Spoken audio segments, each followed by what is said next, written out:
Hai semua, perkenalkan nama saya Nisa Puja Combing dari kelas 10-9 dengan pembina saya yaitu Ibu Nadia Aresya, Sejarah. Kali ini saya akan menjelaskan mengenai penelitian sejarah. Stay tune! Oke, pertama-tama saya akan menjelaskan definisi dari penelitian sejarah, kedua tujuannya, ketiga kekurangan dan kelebihannya, keempat ada tahapan dalam penelitian sejarah, kelima sumber dalam penelitian sejarah, dan yang terakhir ada contoh topik dari penelitian sejarah. Yang pertama ada definisi penelitian sejarah. Apa itu definisi penelitian sejarah?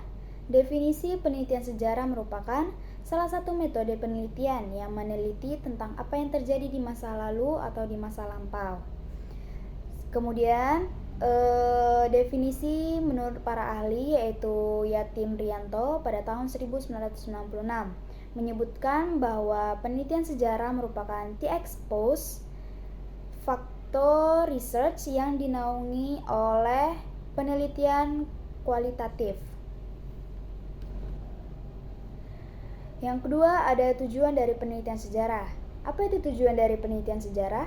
Tujuannya yaitu untuk mencapai wawasan dan dapat menyimpulkan mengenai seorang atau pelaku dan juga bagaimana kejadian di masa lalu yang pernah terjadi.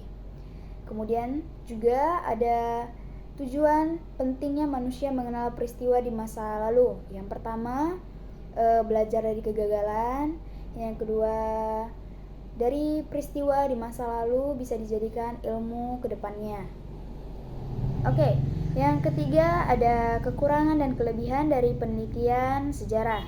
Salah satu dari kekurangan penelitian sejarah yaitu data historis yang dikumpulkan atau yang didapatkan kurang lengkap dan juga keterbatasan daya ingat para pelaku atau saksi sejarah pada peristiwa di masa lalu. Salah satu kelebihannya dari penelitian sejarah yaitu para peneliti tidak melakukan interaksi langsung terhadap subjek penelitiannya. Yang keempat ada tahapan dalam penelitian sejarah. Yang pertama, heuristik atau pengumpulan sumber. Yang kedua ada verifikasi yaitu kritik sejarah.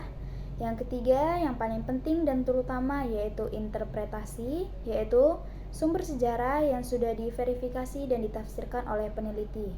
Dan keempat ada historiografi yaitu penulisan.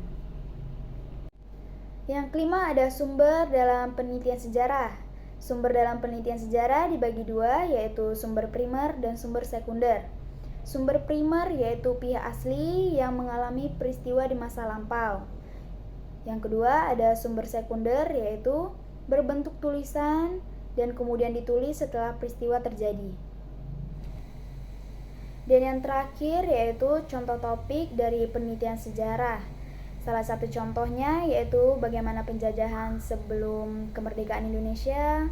Yang kedua ada peristiwa masuknya kerajaan Islam ke Indonesia. Dan yang ketiga gerakan G30 SPKI dan lain sebagainya. Oke, sekian dari video saya kali ini tentang mengenai penelitian sejarah. Jika ada salah kata mohon dimaafkan. Semoga video kali ini bermanfaat bagi yang nonton, terutama Ibu Nadia Aresya. Terima kasih.